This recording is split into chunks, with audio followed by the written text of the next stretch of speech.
Assalamualaikum warahmatullahi wabarakatuh. Perkenalkan, nama saya Rudi Ardiansyah dari PGSD 4E Mandiri. Di sini saya akan membuat video tentang mengajar mata kuliah matematika kelas tinggi. Baiklah, langsung saja kita masuk ke videonya. Pertama, kita absen terlebih dahulu siswa yang hadir di kelas tersebut. Baiklah. Baik, Bapak absen sebentar. Arpandi ada? Hadir, Pak. Lisa? Hadir, Pak. Bebe? Hadir, Pak. Joni? Apa? Izin. Izin. Kemana dia? Sakit. Oh, baiklah. Sudah siap untuk belajar hari ini? Iya, Pak. Baik, kita masuk pembelajaran kita pada pagi ini, yaitu tentang matematika kelas tinggi, yaitu tema 6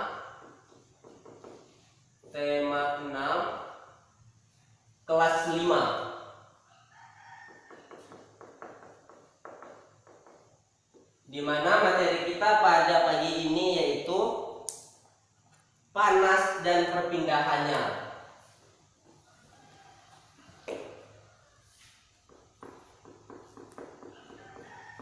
Panas dan perpindahannya. Sebelum Bapak lebih jauh, ada yang tahu nggak apa arti panas dan perpindahannya? Tidak, Pak. Kalau tidak, semuanya perhatikan ke depan. Kita terlebih dahulu mengerti apa itu panas, apa itu suhu.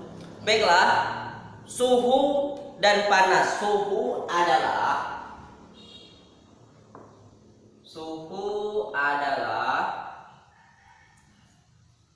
tingkat atau derajat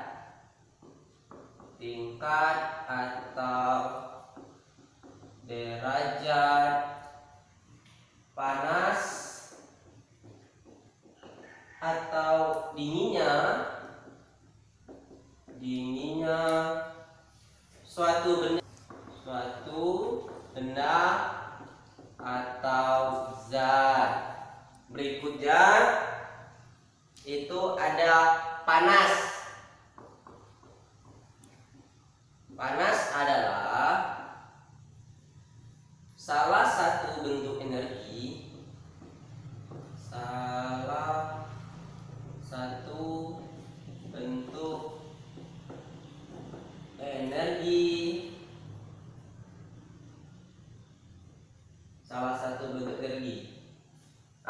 jadi perhatikan ke depan, ini adalah pengertian dari suhu dan panas. Suhu tadi apa? Suhu adalah Tingkat suatu derajat panas atau dinginnya suatu benda atau atau zat. Bagus. Sedangkan panas adalah salah satu bentuk energi. Ada yang tahu nggak contoh dari panas itu apa? Dari suhu itu apa? Tidak, Pak. Contoh dari suhu yaitu, Pak, izin keluar, Pak. ya jangan lama-lama.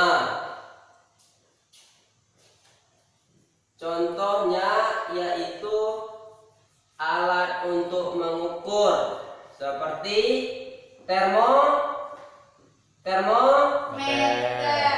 Bagus. Sementara Itu contoh termometer, Pak. termometer. Contoh dari panas yaitu seperti apa? Kompor. Terus Api. bagus, korek api. Matahari. Pintar, Bapak. Ya, Pak. Selanjutnya, bersini sudah paham semuanya? Sudah, Ya, Pak. Kita lanjut lagi untuk perubahan akibat suhunya. Ini pengertiannya. Selanjutnya itu ada yang dinamakan perubahannya. Perubahannya yaitu perubahan akibat suhu yaitu ada pemuaian dan yang pertama itu pemuaian dan yang kedua penyusutan. Pemuaian yaitu perubahan suatu benda yang dapat bertambah baik itu panjangnya, lebarnya, luasnya, itu yang dinamakan dengan pemuaian.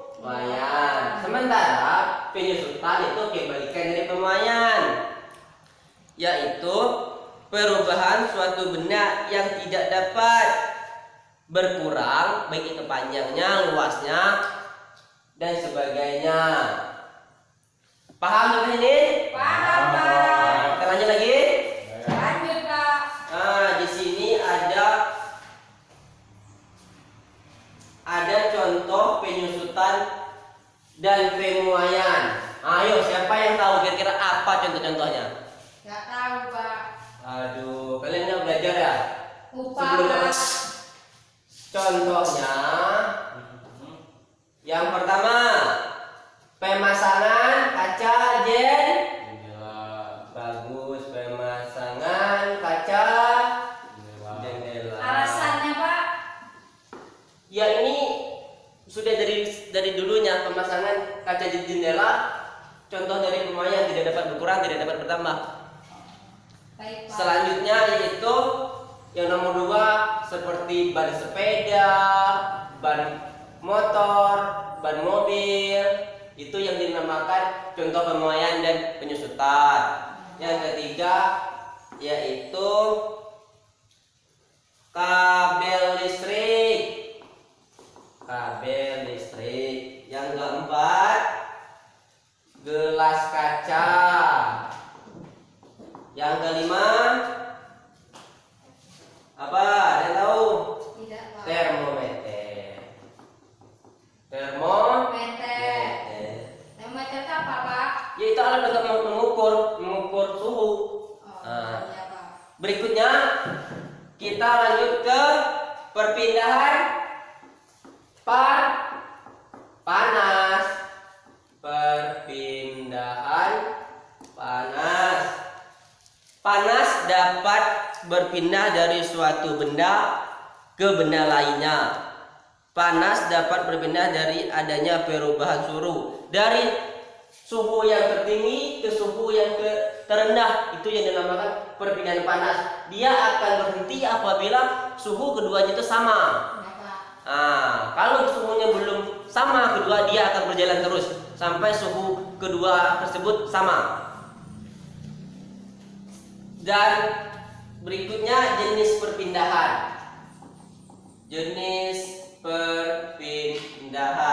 Yaitu ada berapa? Ada 2. Yang pertama konduksi. Apa sih, Pak? Yang kedua Seksi. bagus. Konveksi. Konduksi, perpindahan kalor secara konduksi disebut perpindahan kalor secara hantar. Perpindahan kalor memindah zat perantaranya.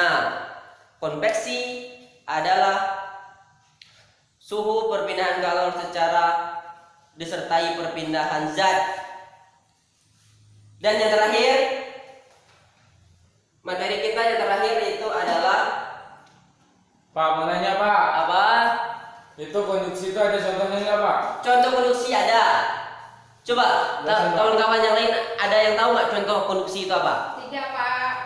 Beben, ada yang tahu? Nggak tahu Pak. Contoh dari konduksi yaitu seperti contoh konveksi seperti angin darat, angin laut, itu yang konveksi. Ya, Pak. Contoh dari konduksi yaitu setrika. Berikutnya materi kita yang terakhir, panas, perpindahan yang dimiliki terhadap kehidupan kita, yaitu ada konduksi dan isolator. Apa? konduksi, dan Isolator. isolator. Konduksi adalah bahan yang dapat menghantarkan panas, sementara isolator kebalikan dari konduksi, bahan yang tidak dapat menghantarkan panas. Karena kebetulan waktu kita pas, ada yang mau bertanya, ada yang masih ragu tentang materi kita apa? ingin bertanya contoh Contoh apa? dari induksi lagi Pak, selain yang Bapak sebutkan tadi. Contoh konduksi. Selain Bapak sebutkan tadi. Contoh konduksi itu seperti ujung kabel. Itu salah satu contohnya. Ada yang lain? Mau nanya Pak, Apa? tugas kemarin dirumuskan apa enggak? Untuk tugas yang kemarin, nanti pas jam istirahat silakan taruh di atas meja Bapak. Sementara untuk hari ini, pelajari ini bukan hanya untuk di sekolah tapi untuk di rumah. Rasa Bapak sekian. Kalau tidak ada yang mau bertanya, Bapak akhiri dengan wabillahi taufiq wal hidayah. Wassalamualaikum warahmatullahi wabarakatuh. Baiklah, video yang barusan dilihat itu adalah contoh dari cara kita mengajar, yaitu tema 6 kelas 5 tentang panas dan perpindahannya. Itulah cara-cara mengajar terhadap siswa di dalam kelas, yang mana tadi kita melempar pertanyaan dan siswanya menjawab. Kita ada timbal baliknya, yaitu kiranya yang saya dapat berikan untuk kali ini. Baiklah, di sini ada sedikit penyampaian tentang pandemi Covid yang kita alami. Semuanya masyarakat bumi sangat merasakan apa yang kita ketahui tentang Covid, sangat mematikan. Ya, Tuhan tidak menyia-nyiakan, semua ini telah direncanakan. Semestinya kita harus sadar tentang kezoliman, tentang dunia ini yang semakin tua, dan terkhususnya untuk semua masyarakat lapisan bumi. Di sini kita harus sadar bahwa kita hanya setetes air yang kita harapkan di dunia ini. Apalah setetes air yang kita perebutkan di dunia ini. Andai kalau kita tidak dapat hanya setetes, andai pun kalau kita dapat hanya setetes, ya kembali lagi kita harus betul-betul memperbaiki diri lagi, khususnya untuk sholatnya diperbanyakkan lagi, ditaatkan lagi. Semuanya kita tidak tahu kapan kita akan berpulang. Yang pastinya untuk saat ini kita betul-betul harus banyak-banyak beraktivitas di rumah. Dan di rumah bukan menuntut kita untuk diam, kita harus belajar kreatif supaya kita betul-betul menjadi orang yang berguna bagi bangsa dan negara, dan menjadi orang yang betul-betul berguna bukan hanya dunia tapi akhirat. Dan pesan terakhir untuk saat ini, tetap di rumah saja. Indonesia hebat, kita bersatu karena kita kuat.